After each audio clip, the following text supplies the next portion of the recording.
এই যে ট্রায়াল দিতে আসলেন এবং কি কি ধরনের বাজে অভিজ্ঞতা আপনার হয়েছে যদি একটু শেয়ার করতেন। I don't like how they approach প্লেয়ারদের যে রেসপেক্টটা ওইটা আমরা পাইনি।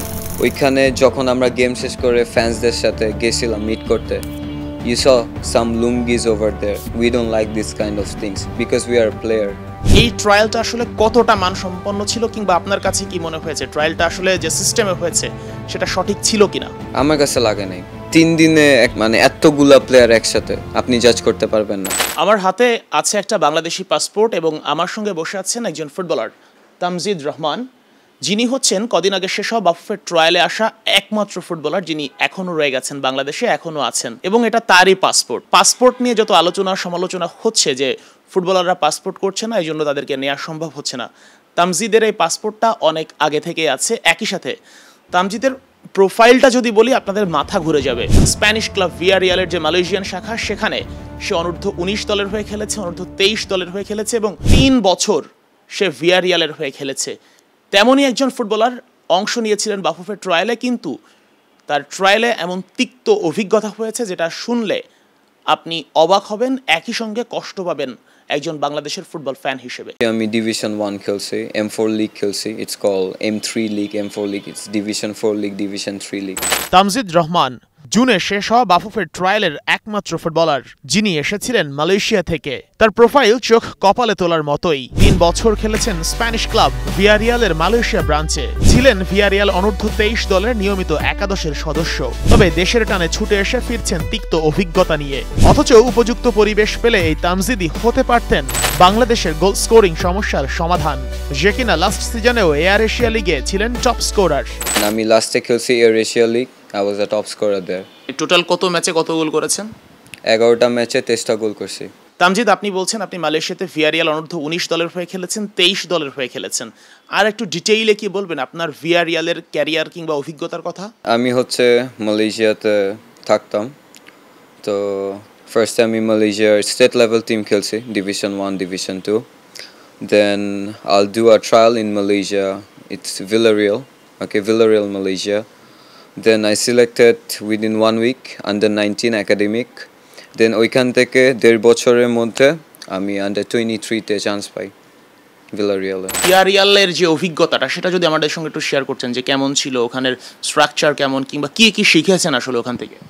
আসলে এখানে বলার কিছু নাই, দেয়ার ইজ নেক্সট লেভেল। ওরা অনেক চ্যালেঞ্জিং নিজেদেরকে নিয়ে, coaches they are from Villarreal as well.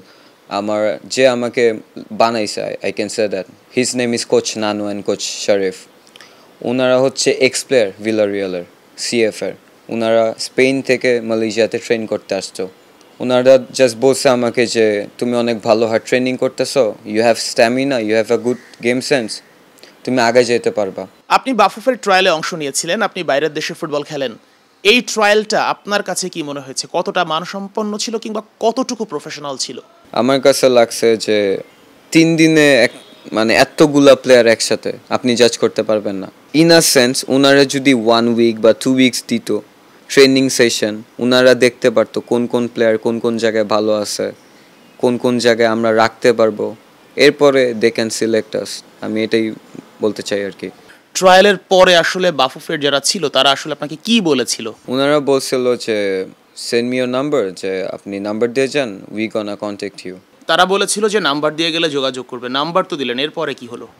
এরপরে আমি ট্রাই করছিলাম কোচ মিতুর সাথে কথা বলার জন্য, নিজে টেক্সট করছিলাম, বাট রিপ্লাই দেয় নাই। সো এত যে সমস্যার মধ্যে পড়েছেন, এরপরেও কি প্রত্যাশা করেন যে ফেডারেশন থেকে আপনাকে ডাকবে বা আর একটা সুযোগ পাবেন নিজেকে প্রমাণ করার?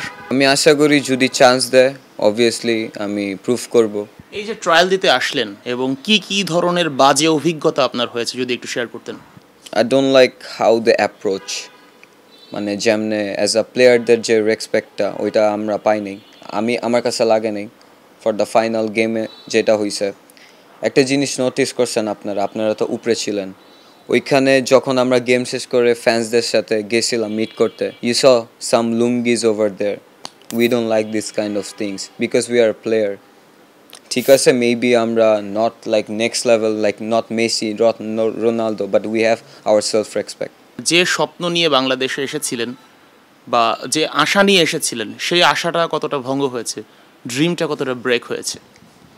সত্যি বলতে ড্রিমটা পুরোটাই ব্রেক হয়েছে, কাজ আশা নিয়ে আসছিলাম যে মেবি দেশের জন্য খেলবো, আল ট্রাই মাই বেস্ট।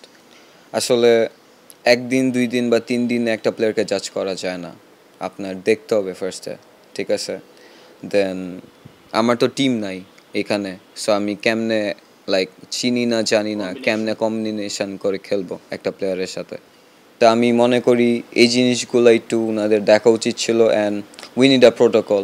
আমাদের ওইখানে যদি কেউ কিছু করতো বা হয়ে যেত, মানে মাঠে তো দর্শক সেভাবে কোনো মানে যখন দর্শকরা ঢুকে পড়ে এরপর তো কোনো ধরনের শৃঙ্খলা ছিল না, কিংবা হচ্ছে আইন শৃঙ্খলা রক্ষাকারী বাহিনী কিছু ছিল না। কিছুই ছিল না, এটাই এটাই আমি বললাম। বাট উই লাভ ফ্যান্স, ওরা অনেক অ্যাপ্রিসিয়েট করছে আমাদের সাথে এসে ছবি তুলতেছিল। একটা সময় লাইক পরে বাফুফের 3টা মানুষ এসে আমাদের নিয়ে যায়, লাইক আমাকে নিয়ে গেছিল ভিতরে। আপনি জুনের সেই ট্রায়ালে অংশ নিয়েছিলেন, এখন চলে আগস্ট মাস, এখনও কেন বাংলাদেশে বসে আছেন, কারণটা কি? কারণটা হচ্ছে আমি অনেক বছর পরে আসছি, আমার ফ্যামিলিও আসছে আমার সাথে, তো আমি টাইম স্পেন্ড করতেছি। আর এই চান্সে যদি তারা মনে করে যে তারা আমাকে দেখবে, ট্রেনিং করাবে একসাথে, then of course I am gonna go for my country. Tamjid রহমানের মুখে যখন কথাগুলো শুনছিলাম তখন একই সঙ্গে আমার কষ্ট লাগছিল এবং অবাক হচ্ছিলাম যে বাংলাদেশে যখন এই ঘটনাগুলো ঘটে আমাদের মতো ফুটবল প্রেমী কিংবা আপনারা যারা ফুটবল ফলো করেন তাদের প্রত্যেকের কাছে বিষয়টা কষ্ট লাগে। তবে এখনও আমরা আশায় বুক বাঁধি যে সমস্যাগুলো আমাদের ফুটবলে আছে সেগুলো আস্তে আস্তে করে দূর হয়ে যাবে এবং অতীতে যা ঘটেছে ভবিষ্যতে সেগুলো আর ঘটবে না। Sheikh Ashiq, star news, Dhaka.